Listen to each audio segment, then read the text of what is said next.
Welcome, everyone, to this explainer. Today, we're looking at one of the absolute most incredible David versus Goliath stories in modern history. You know, when we think of empires falling, we usually picture battlefields, right? We imagine gunpowder, dramatic uprisings, the whole shebang of sweeping military campaigns.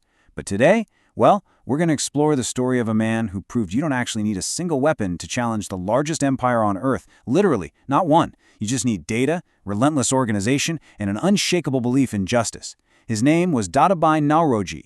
People called him the Grand Old Man of India, and he built a data-driven political playbook that quite literally laid the foundation to bring down the British Empire. Okay, let's dive into this. So there are two very, very different methods of resistance. On one side, you've got your traditional rebellion. It relies on swords, violence, and honestly, a whole lot of absolute chaos. It's that messy, physical pushing out of an occupying force. But then on the other side, we have Naoroji's rebellion. His weapons? Ledgers, trade statistics, democratic pressure, and just meticulous organization. He looked at a violently extractive colonial system and thought, you know what? I'm going to counter this with a highly calculated, systemic response. Which brings us straight to our central question for this explainer. How exactly do you defeat an empire without firing a single shot? I mean, how does a 19th century Parsi merchant build a political playbook so incredibly effective that it actually lays the very foundation for the independence of the world's largest democracy?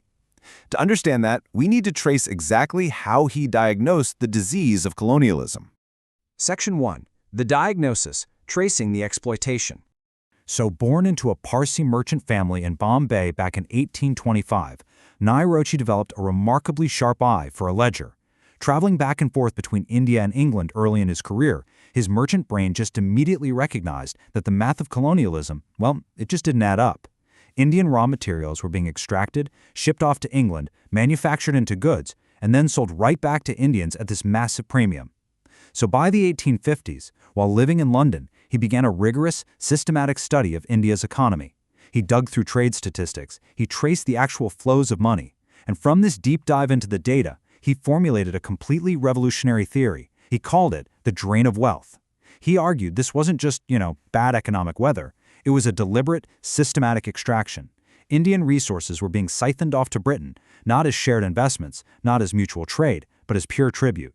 The lifeblood of the Indian economy was intentionally being vacuumed out. And this brilliantly illustrates the devastating reality of those findings. In 1700, India commanded a massive 23% of the entire world's GDP. But by the year 1900, under British rule, that number had plummeted to just 4%. Let that sink in for a second. A drop from nearly a quarter of all global wealth to virtually nothing. Meanwhile, Britain's share absolutely skyrocketed. Naoroji basically took abstract suffering and turned it into undeniable, concrete math that even British politicians couldn't dispute. We're talking about billions of rupees flowing strictly in one direction. And what you should really take away from this is that Naoroji proved this was absolutely not an accident. This wasn't just India, falling behind in modernization. Nope, it was a highly effective, engineered system of colonial economics. And if the exploitation was systemic, well, Naoroji realized the counterattack had to be systemic too, because just knowing the problem wasn't enough. He had to organize a solution. Section 2. Vehicle. Organizing democratic resistance. Because finding a leak in the boat is great, right? But it doesn't matter if you don't have the tools to fix it. Naoroji knew that scattered anger would achieve absolutely nothing against a well-organized empire. He needed a vehicle to harness that anger and turn it into actual political power. So in 1885, he helped organize a conference in Bombay that literally changed the course of history. They founded the Indian National Congress, and Dadabhai Naoroji was elected its very first president. And this wasn't some secret society plotting in the shadows either. This vehicle was built on 3 crystal-clear pillars. Step 1, open democracy. It was a completely transparent political party. Step 2, constitutional reform. They were operating entirely within legal channels.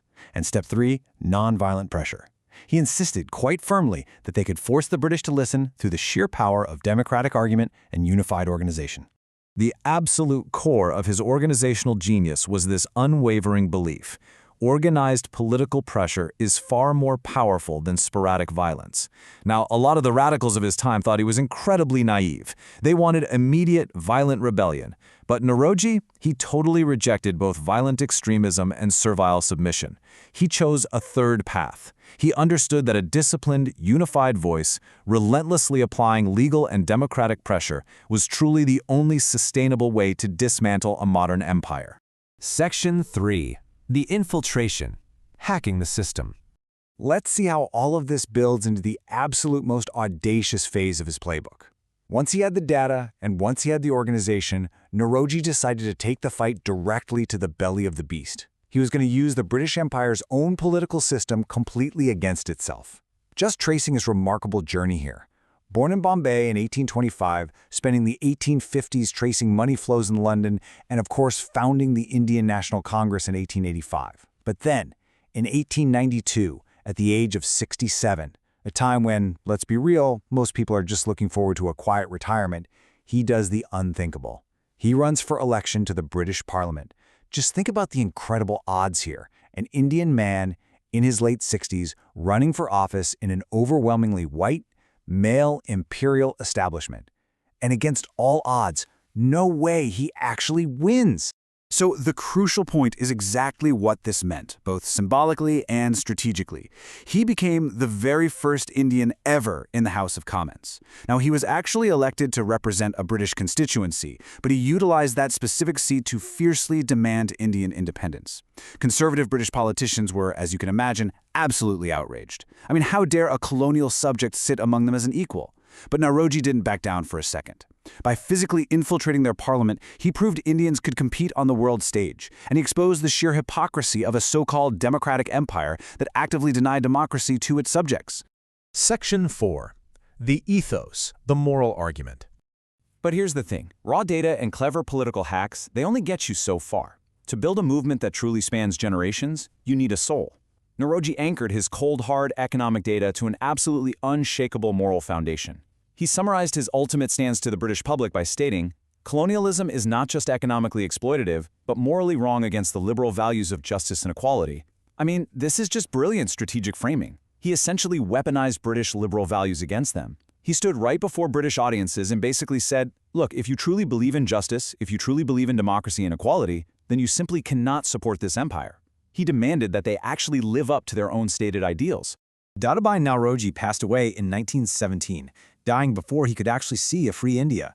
But his legacy? It was incredibly secure.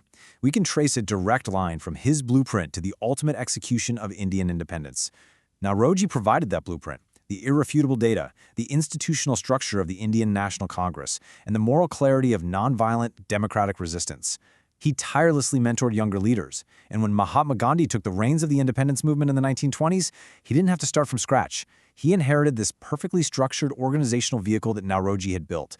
Gandhi supplied the mass movement execution, for sure, but the fundamental DNA of that 1947 victory was undeniably Naoroji's. Which leaves us with this final thought. Naoroji showed us that to change the world, you don't actually need military genius. You need moral clarity, you need irrefutable data, and you need relentless organization. So looking at our own era, in a world that is still facing various forms of systemic exploitation, are data and organized democratic pressure still our most powerful weapons? It's a pretty fascinating question to ponder. Thank you so much for joining me for this explainer. Keep learning, keep organizing your thoughts, and I'll see you in the next one.